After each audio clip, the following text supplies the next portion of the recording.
Hello तो नमस्कार साथियों, कैसे हो आप सभी। आपका हमारे चैनल A100 एजुकेशन में बहुत बहुत स्वागत है। चलिए तो अपनी क्लास को कंटिन्यू करते हैं। हमने आपको घर्षण तक बता दिया था। घर्षण क्या होता है ये भी बता दिया था। अब घर्षण के बेनिफिट्स एंड जो हानियाँ है, लॉसेस है, भी क्या क्या होते हैं, किस प्रकार से होते हैं, उनको समझते हैं। चलिए वीडियो को ज़्यादा लंबा ना करते हुए चलिए तो फिर स्टार्ट करते हैं। चलिए देखो, घर्षण के बेनिफिट्स आते हैं, प्रॉफिट्स आते हैं, ठीक है। ये क्या क्या होते हैं, अगर घर्षण ना होता तो क्या हो जाता, ठीक है। चलिए शुरुआत। देखो, घर्षण बल के कारण मनुष्य पृथ्वी पर चल सकता है। ऐसा क्यों होता है, देखो, अगर घर्षण ना होता तो कोई भी चीज, कोई भी वस्तु, चाहे वो सजीव, चाहे वो चल हो, चाहे वो अचल हो, दोनों में से कोई सी भी वस्तु हो, कोई सी की भी ग्रिप, जो ग्रिपिंग होती है, जिसको बोलते हैं पकड़, पकड़ जो होती है वो नहीं होती अगर घर्षण नहीं होता। और जब पकड़ नहीं होती, ग्रिपिंग नहीं होती, तो वो जिस अवस्था में है उसी अवस्था में अपना कार्य करती रहती। यदि गति की अवस्था में है तो गति की अवस्था में ही रहती, और यदि स्थिति की अवस्था में तो वो स्थिति की अवस्था में ही परमानेंट रहती, ठीक है। ये घर्षण बल का एक प्रॉफिट हुआ। चलिए दूसरा सेकंड चेक कर लेते हैं। देखो, घर्षण, सड़कों व टायरों के मध्य घर्षण बल न होने पर टायर फिसलने लगेंगे। यानी कि अगर सड़क और टायरों के मध्य, यानी कि जो हमारा सड़क है लीनियर मोशन में, और जो टायर है इसके मध्य एक फ्रिक्शन कार्य करता है, तभी तो टायर कुछ समय बाद जो है, चलते चलते 1 साल 2 साल 3 साल बाद जो है टायर घिस जाते हैं। वो घर्षण बल के कारण ही घिसते हैं, ठीक है। घिसने के बाद फिर उन्हें रिन्यूएबल कराना पड़ता है, यानी कि नए टायर लगाने पड़ते हैं, ठीक है। और अगर घर्षण बल अवेलेबल ही ना हो तो किसी भी वस्तु में एक बार टायर डाल दो, वो फिर घसने वाले हैं नहीं, वे पर लाइफ टाइम चलने वाले हैं, ठीक है। चलिए आगे देख लेते हैं घर्षण के नुकसान क्या क्या होते हैं। देखो, घर्षण के नुकसान क्या होते हैं। मशीनों में घर्षण अधिक होने पर वे जल्दी घिस जाती है, खराब हो जाती है। अगर हम मशीनों में लुब्रिकेंट ना भरे, यानी कि लुब्रिकेंट हो, जैसे आपने देखा होगा बियरिंग में ग्रीस भरा जाता है, जो आपके इंजन ऑयल है उनके अंदर मोबिल ऑयल भरा जाता है, ये अगर ये चीज़ें ना भरे तो वे जो है जल्दी घिस जाएगी और ख़राब हो जाएगी और टूट जाएगी, ठीक है। चलिए अगला देख लेते हैं। घर्षण के कारण ही हम रॉकेट लॉन्च कर पा, ये तो बेनिफिट हुआ। घर्षण के कारण ही हम रॉकेट लॉन्च कर पा रहे हैं, तो इसका मतलब क्या है, ये तो बेनिफिट हो गया। हमारा प्रॉफिट हो रहा है, तो इसलिए जो है ये घर्षण का प्रॉफिट है। कैसे है, देखो, हमने फॉर एग्जांपल ये कोई रॉकेट है, ये क्या करता है, जब इसके अंदर इग्निशन होता है, बहुत सारी ज्वाला, फ्लेमेबल जो गैसेज है वे निकलती है बहुत सारी ज्वाला के साथ। तो वे कैसे, जैसे जैसे रॉकेट आगे बढ़ता जाता है, जमीन से दूर हटता चला जाता है, तो क्या फिर, अब मान लिया इस वाली सिचुएशन में, यहाँ पर जो आपकी ज़मीन है और यहाँ से फ्लेमेबल गैसें निकली, इन्होंने जो है आगे को इसको धक्का दिया और ये चल पड़ा, ठीक है। क्या, अब मुझे एक चीज़ बताओ आप, अब यहाँ से तो इसको स्टार्ट हो गया, लेकिन अब ज़मीन तो यहाँ पर थी, फ्लेमेबल गैसों की बस पहुँच यहाँ तक थी, अब इसमें ये आगे कैसे बढ़े। एक घर्षण ही एक ऐसी चीज़ है जो इसको आगे टॉर्क देती है, यानी कि आगे बढ़ने के लिए प्रेरित करती है। घर्षण होता कैसे है, जो इसकी फ्लेमेबल गैसें होती है उनकी जो स्पीड होती है बहुत अधिक होती है, ये हवा से, वायु से घर्षण करती है, जिस कारण इसको आगे की ओर टॉर्क मिल जाता है। चलिए अगला देख लेते हैं। घर्षण के कारण ही हम लिख सकते हैं, ये भी एक बेनिफिट हुआ घर्षण का, ठीक है। तो घर्षण का नुकसान सिर्फ एक ही है यहाँ पे, जिन्होंने पीडीएफ बनाया उन्होंने थोड़ी सी इसमें यहाँ दोनों बेनिफिट्स को इसके अंदर डालना था, डाल लिए, नुकसान के अंदर दिया। चलिए खैर कोई नहीं, इसको आप स्वयं सही कर लीजिएगा। हो सके तो हम जो है इसको पीडीएफ जो आपको प्रोवाइड करेंगे टेलीग्राम ग्रुप पर, हो सकता है उसमें सुधरावा मिले। ठीक है, चलिए आगे देख लेते हैं। इससे अगला जो टॉपिक आता है हमारे पास वृत्तीय गति। देखो सबसे पहली बात, हमने आपको वृत्तीय गति पिछली वीडियो में भी, अगर आप हमारी जो है वीडियो देखते रहते हैं, कंटिन्यूअसली बने रहते हैं हमारे चैनल पर, तो हमने आपको वृत्तीय गति पिछली वीडियो में भी बता चुके हैं वृत्तीय गति के बारे में, जहाँ पर हमने आपको वृत्तीय गति के बारे में बताया था कि यह एक त्रिविमीय गति होती है, यानी 3 डायमेंशनल गति होती है। 3 डायमेंशनल होती कैसे, चलिए देखो इसको समझ लेते थोड़ा सा। हमने आपको 3 विमाएँ बताई थी किसी भी वस्तु की, जो गति करने की अधिकतम विमाएँ हो सकती है वे 3D ही हो सकती है, बस 3D। देखो कैसे, एक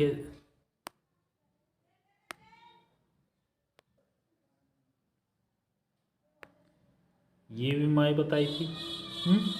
अब इसमें क्या क्या बताया था देख लेते हैं। चलो इसके अंदर जो था 3 चीज़ें थी। 3 चीज़ें क्या क्या थी, पहली थी लेंथ, हाइट, दूसरी थी लेंथ, और ये तीसरी थी ब्रेथ, चौड़ाई।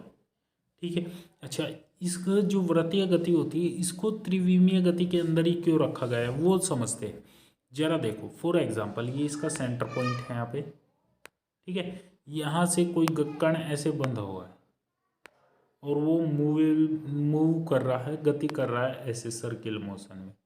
ठीक, अब फॉर एग्जांपल जब वो यहाँ इस वाले पॉइंट पर होगा तो उस पर कौन सा फोर्स काम करेगा, इस वाली डायरेक्शन में काम करेगा, करेगा कि नहीं है। अच्छा अब आप सोच रहे होंगे कि जी यहाँ से मूव करता हुआ वो तो यहाँ तक पहुँच गया, इस वाली डायरेक्शन में कौन सा फोर्स काम करेगा। देखो ये जो है ऐसे लग रहा है, कैसे लग रहा है ऐसे, तो ये वाला काम करके इस ये वाली डायरेक्शन हुई। अच्छा अब तीसरी डायरेक्शन जो होगी वो ऐसे होगी। देखो पहली तो बात, 3D को 2D पर दर्शाना संभव नहीं होता, इसलिए थोड़ा सा आपको कन्फ्यूज़न ये हो सकता है कहाँ पे कि जी ये जो 90 डिग्री का एंगल बनेगा इसी में दिखाओ हमें, तो है ना, इसमें दिखाना ये पॉसिबल नहीं होगा किधर को फोर्स लग रहा है, लेकिन हाँ कुछ एंगल के डिफरेंस से दिखाया जा सकता है। जैसे चलिए मैं बता देता हूँ आपको। चलिए देखो यहाँ पे तो आपको ये कंफर्म हो गया ऐसे फोर्स लगेगा हाइट पर। ठीक है, अब जब जैसे कण घूमता हुआ यहाँ पर पहुँचेगा, कहाँ पर, इस वाली सिचुएशन में पहुँचेगा या इस वाली सिचुएशन में पहुँचेगा, तो कण पर एक नीचे की ओर फोर्स लग रहा हो करने वाला है बस। ठीक है, इसीलिए इसको त्रिविमीय गति कहा गया। अब ऐसा नहीं हो सकता है आप कभी ये सोच बैठो कि दिशा तो 4 है जी, हमने ओनली 3D में कहा है, दिशाओं में नहीं कहा, 3D में बात की है। दिशा 4 होती है, चारों दिशाओं में गति करता है, इसीलिए इसको, ठीक है, चारों दिशाओं में गति करता है ये। हमने ओनली 3D की बात की है, 3D का मतलब है डायमेंशनल ही 3 है। ठीक है, चलिए आगे बढ़ते हैं। देखो वृत्तीय गति हो गया, यदि कोई वस्तु की एक बिंदु को केंद्र मानकर उसके चारों ओर गति करे, इस प्रकार गति करे, तो इस प्रकार की जो गति होती है उसको वृत्तीय गति कहते हैं। उदाहरण देते हैं, देखो एक मैदान में खूंटे से बंधी हुई बकरी अधिकतम दूरी तक घास चरना, गाड़ी की सुयोग गति, या एक डोरी से बंधे पिंड की वृत्तीय गति, या हमारे सौरमंडल जो हमारा ब्रह्मांड है उसके अंदर जो ग्रहों की गति है, या उपग्रहों की गति ले लो, या सूर्य के चारों ओर गति ले लो। ठीक है, या हमारी जो गैलेक्सी है उसके चारों, उसके केंद्र के चारों ओर सूर्य की गति ले लो, ये सभी क्या करते हैं, वृत्तीय गति करते हैं। चलिए इससे आगे जो आ जाता है हमारे पास, ये आता है अभिकेंद्रीय बल, सेंट्रीफ्यूगल फोर्स। देखो अब जैसे अब तक मैं आपको बताता है कि भैया अभी की वृत्तीय गति कर रहे, वृत्तीय गति कर रहे, अरे वृत्तीय गति तो कर रहे, लेकिन क्या आपने ये सोचा वृत्तीय गति जब कोई वस्तु करती है, क्या ऐसा नहीं हो सकता कि वो इस डायरेक्शन से इस वाली जो ये वाली जो डायरेक्शन है यहाँ से सीधी चली जाए, ये इस वाली डायरेक्शन से सीधा निकल जाए, जरूरी है वो वृत्तीय गति करे, ये इस वाली डायरेक्शन से ऐसे निकल जाए या इससे ऐसे, यानी कि भाई सोचने वाली बात है, निकल भी तो सकती है। अगर यहाँ से निकल नहीं रही है तो इसका मतलब है कोई चीज़ ऐसी है जो इसको इस सेंटर के केंद्र से बांधे हुए है, जो इसको जाने नहीं दे रही, क्या लगे हैं यहाँ वापस, यहाँ ठीक है, वापस बुला लेती है। उसी को बोलते हैं हम सेंट्रीफ्यूगल फोर्स, यानी कि अभिकेंद्रीय बल, जो किसी भी कण को वापस उसकी परिधि तक ही घूमने की इजाज़त देता, परिधि पर ही, ओनली परिधि पर ही घूमने की इजाज़त देता और कहीं नहीं घूम सकती। वृत्तीय गति की बात कर रहे हैं हम, ठीक है।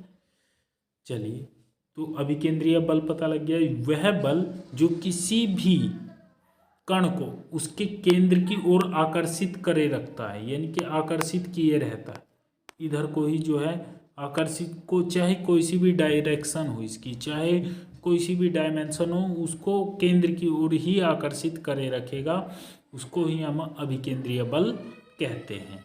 चलिए आगे देख लेते हैं। अगला जो आता है, देखो अभिकेंद्रीय बल का एक फॉर्मूला होता है, फॉर्मूला बोले तो गणितीय रूप जो बोलते हैं जिसको हम, ये होता है F = mv²/m/r। ये क्या होता है इसको समझ लेते हैं थोड़ा सा। देखो, जहाँ F तो हो गया सेंट्रीफ्यूगल फोर्स, सेंट्रीफ्यूगल फोर्स यानी कि अभिकेंद्रीय बल, m जो हो गया वस्तु का द्रव्यमान, यानी कि किलोग्राम में क्या हो गया द्रव्यमान, और जो r बचा, r ये तो त्रिज्या हो गई वृत्त की, क्या होगी ये त्रिज्या, ठीक है।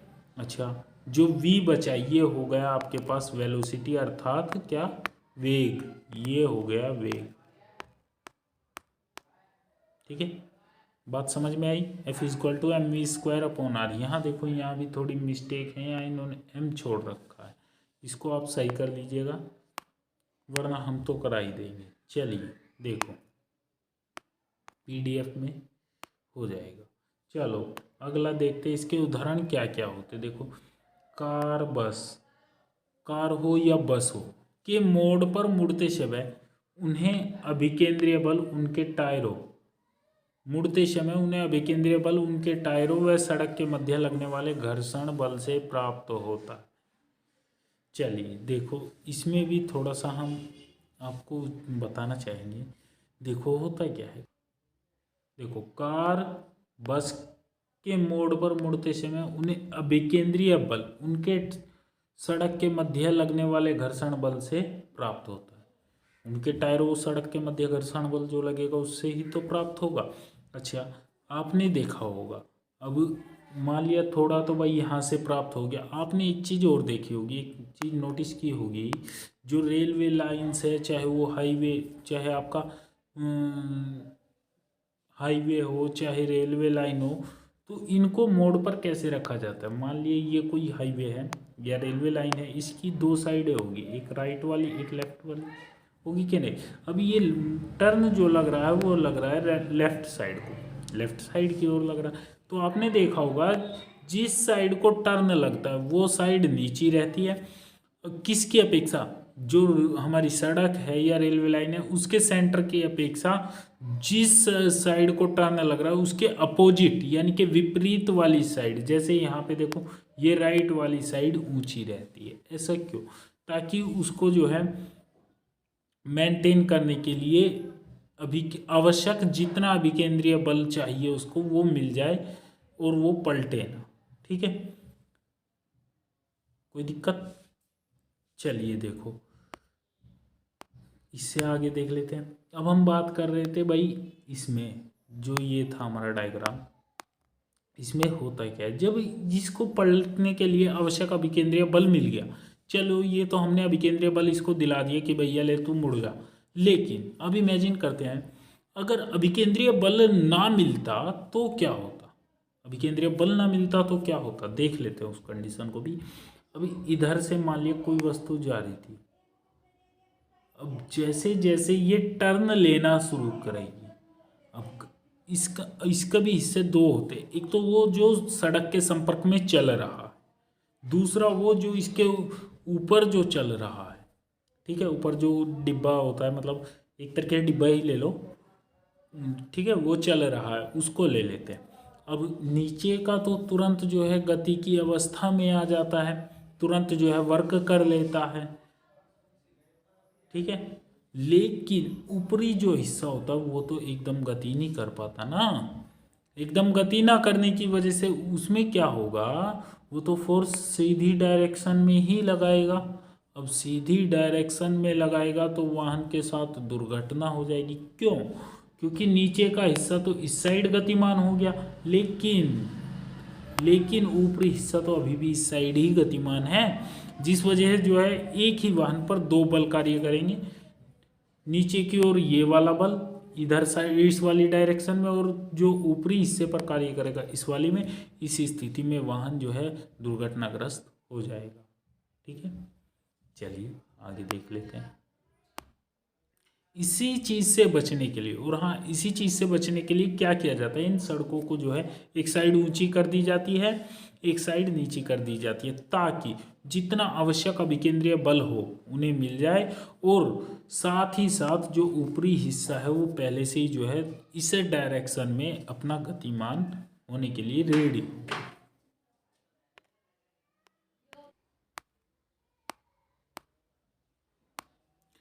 चलिए अगला देख लेते हैं, अगला क्या उदाहरण है। अगला जो आता है, इलेक्ट्रॉन के नाभिक के चारों ओर गति।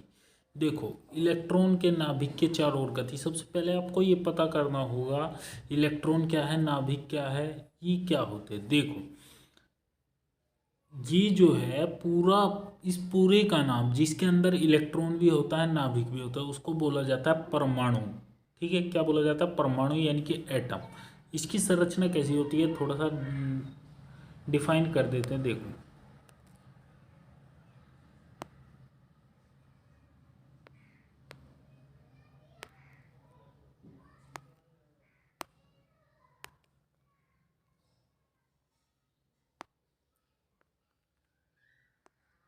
इसकी संरचना कुछ ऐसी होती है। कहने का मतलब, देखो, ये जो बीच में रहता है, मध्य में जो रहता है, ये वाला, ये होता है आपका नाभिक। नाभिक जिसको हम बोलते हैं न्यूक्लियस। इसके अंदर दो चीज़ें होगी। P4 पॉजिटिव, पॉजिटिव चार्ज होता है प्रोटॉन पर, P4 पॉजिटिव या P4 प्रोटॉन, ठीक है।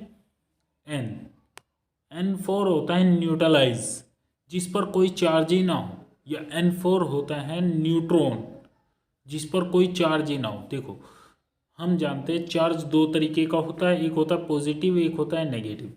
अब प्रोटॉन पर पॉजिटिव चार्ज आ गया, नेगेटिव पर तो कोई चार्ज नहीं है। लेकिन एक बात मुझे बताओ, जहाँ पॉजिटिव होगा वहीं नेगेटिव भी अवेलेबल होगा, तो इसके ही चारों ओर ये बाउंडेशन बना के रखता है नेगेटिव चार्ज से, जिसका नाम, जिसको हम नाम से बुलाते हैं इलेक्ट्रॉन के। इलेक्ट्रॉन नाम से हम इसको बुलाते हैं। जो ये बाहर घूम रहा है, बाहर की कक्षा में घूम रहा है, इसको इलेक्ट्रॉन बोला जाता है। और इसी परमाणु से हर पृथ्वी पर जितनी भी वस्तुएं है सब कुछ मिलकर बनी है, ये माना गया है परमाणु थ्योरी में, ठीक है। हाँ, ऐसा हमारे वैज्ञानिक मानते हैं कि इन जो परमाणु जो है, परमाणु मूल कण है, ठीक है, बेसिक कण है। चलिए आगे देख लेते हैं।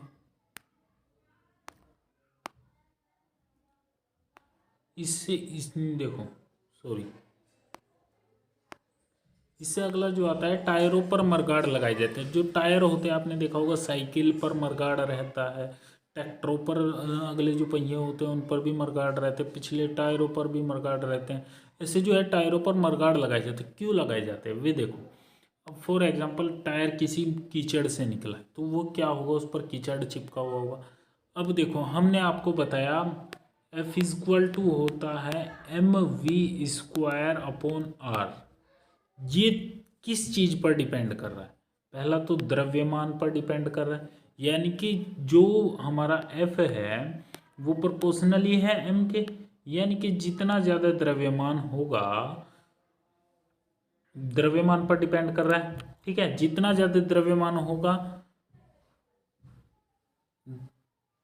अब एक बात बताओ, किसी भी वस्तु का द्रव्यमान बढ़ थोड़ी सकता है। अभी कुछ लोग बोल रहे थे कि भाई वस्तु का द्रव्यमान बढ़ जाता है, लेकिन द्रव्यमान नहीं बढ़ता, वो भार होता है। ठीक है, चलिए तो देख लेते हैं अगली वस्तु।